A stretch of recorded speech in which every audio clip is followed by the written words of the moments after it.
Welcome to our channel. ఈరోజు ఈ వీడియోలో మనం మహాభారతంలో జరిగినటువంటి కురుక్షేత్ర మహాసంగ్రామం ఇది ఎన్ని రోజులు జరిగింది, మరి దీంట్లో ఎంతమంది పాల్గొన్నారు, అలాగే ఆ పాల్గొన్న వాళ్ళకి ఆహారాలు అవి ఎలా వచ్చినాయి ఏంటి అనేటటువంటి విషయాలన్నీ కూడా మనం ఈ వీడియోలో తెలుసుకుందాము. ఇంట్లో మనం మామూలుగా 4-5కి అయితే వంట చేయగలుగుతాం, కానీ అంతకంటే ఎక్కువ మందికి చేయడం కొంచెం కష్టమైన పని అవుతుంది. మరి ఆ రోజున ఈ కురుక్షేత్ర మహాసంగ్రామంలో దాదాపు 50 లక్షల మంది పాల్గొన్నారు. ఈ యుద్ధం ఎన్ని రోజులు జరిగింది అంటే 18 రోజులు జరిగిందనమాట. మరి ఈ 18 రోజులు కూడా ఈ 50 లక్షల మందికి ఆహారం ఎలా వచ్చింది, మరి ఇంతమందికి వంట చేయడం అంటే ఎంత కష్టమైనటువంటి పనో, మరి అది వాళ్ళకి ఆహారం ఎలా సమకూరింది అంటే మహాభారత యుద్ధంలో అంటే కురుక్షేత్ర యుద్ధ సమయంలో 50 లక్షల మంది పాల్గొన్నారు. వారికి వంట వండిన వారు ఎవరంటే ఆసక్తికరమైనటువంటి ఈ విషయం తెలుసుకోవాలి. మహాభారత యుద్ధంలో కౌరవుల పక్షాన కొందరు, పాండవుల పక్షాన కొందరు, ఇలా అందరూ కలిసి మొత్తం 50 లక్షలకు పైగా ఈ యుద్ధంలో పాల్గొన్నారన్నమాట. కానీ ఇంత జరుగుతున్నా 2 రాజులు పాల్గొలేదంట.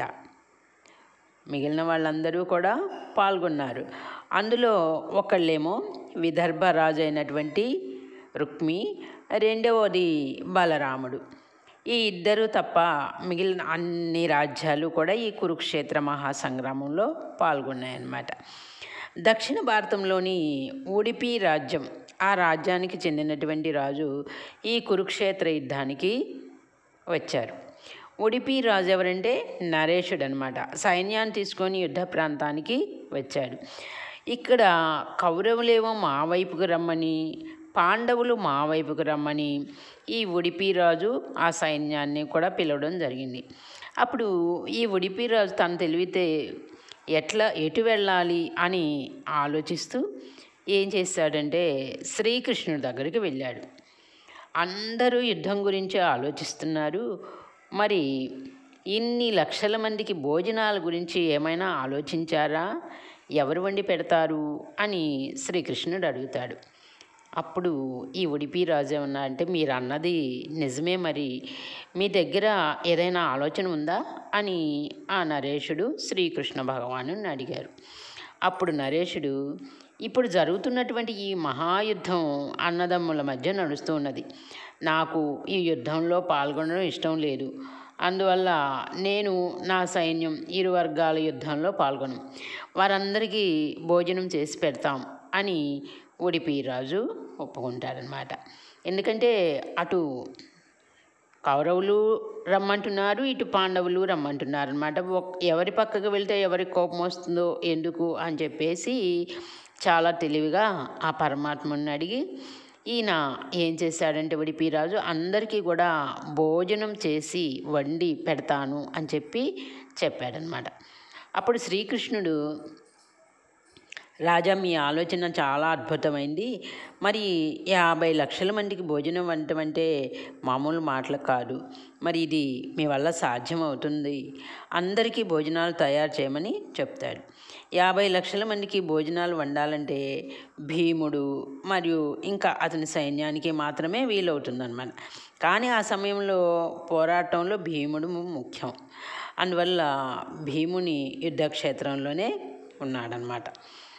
అందువల్ల నువ్వు ఒక్కడివే ఇంతమంది సైన్యానికి వంట చేయగల సమర్థుడు అని వంట వండమని కోరతాడు శ్రీకృష్ణుడు ఆ ఉడిపి రాజును అనమాట. నరేషుడు తన సైన్యంతో కలిసి అక్కడ ఉన్నటువంటి సైన్యాలకి భోజనం తయారు చేస్తాడు.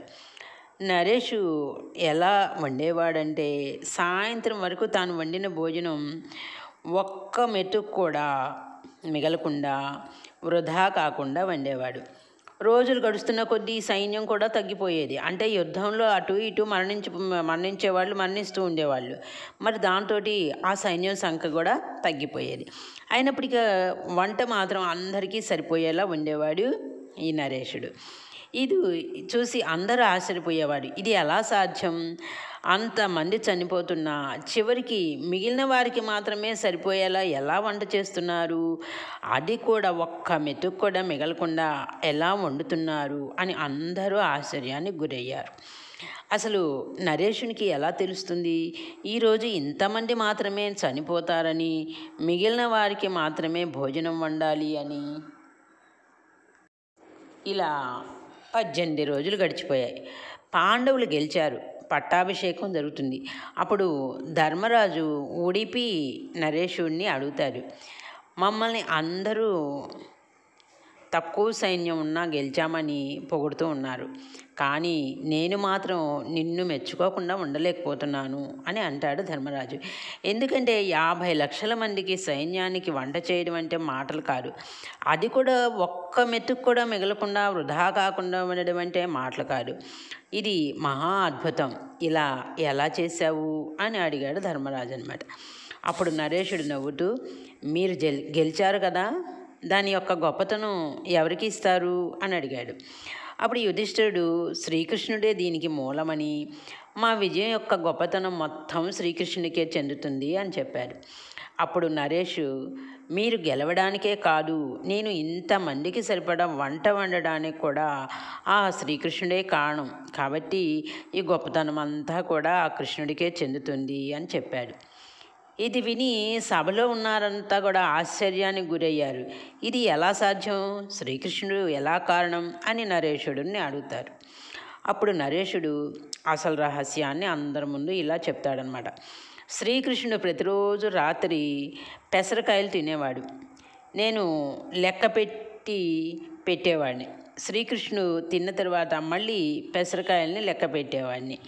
శ్రీకృష్ణుడు ఎన్ని కాయలైతే తింటాడో దానికి 1000 రెట్ల సైన్యం చనిపోయేవారు. అంటే శ్రీకృష్ణుడు 50 పెసరకాయలు తింటే దానికి 1000 రెట్లు అంటే 50,000 మంది సైనికులు మరుసటి రోజు యుద్ధంలో చనిపోయేవారు. దీన్ని బట్టి నేను మిగతా వారికి భోజనం వండేవాడిని అని చెప్పేవాడు. ఈ కారణం వల్ల ఏ రోజు కూడా భోజనం వృధా కాకుండా వండేవాడిని అని చెప్పాడు. ఇది విని ఆ సభలోని వారందరూ కూడా కృష్ణ లీలలకు ముగ్ధులవుతారన్నమాట. ఈ కథ మహాభారత కథల్లో ఒక అరుదైనటువంటి కథ అన్నమాట. జై శ్రీకృష్ణ.